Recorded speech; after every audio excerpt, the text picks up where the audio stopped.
বিশাল একটা মানে দূরত্ব পাহাড়, অতএব ফাঁকা জায়গা, সেই জায়গায় যায় তোমার একটা গাড়ি চাকা পাংচার হয়ে গেছে। আচ্ছা এমরে মানে রাস্তা মানে বন্যা, চারিদিকে পানি, রাস্তা উঁচু, এখন যাওয়ার ক্ষেত্রে চাকাটা খুলে পানি চলে গেছে। আচ্ছা চলে গেছে, যাওয়ার ক্ষেত্রে এখন তুমি কি করবা? এই চাকাটা হলে কেমনে কি লাগাবা? আসল বিষয় মনে করো থেকে জামালপুর 40 কিলো অথবা মাদারগঞ্জ 40 কিলো, এর মাঝামাঝি তুমি করো। গাড়ির ভিতরে চাকা থাকে তাহলে আচ্ছা চাকা আছে, যদি থাকে হ্যাঁ নিয়ে আসলা, সেই ক্ষেত্রে লাগাইবা। আচ্ছা ধর স্পেয়ার চাকা নাই, সেই ক্ষেত্রে কি করবা?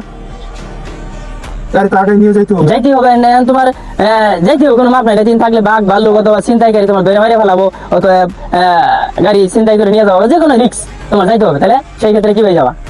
3 চাকার উপরে তো চলবে চলবে না, অসম্ভব। এখন একটা কথা বুঝো, যদি না জানো শর্ট করে বলে দিচ্ছি। ধরো পানির ভিতরে চাকা ভাইসে থাকে, হ্যাঁ, তাহলে চাকাটা নিয়ে আসলা। আচ্ছা নিয়ে আসার পরে এখন তো চাকাটা লাগাবা কেমনে?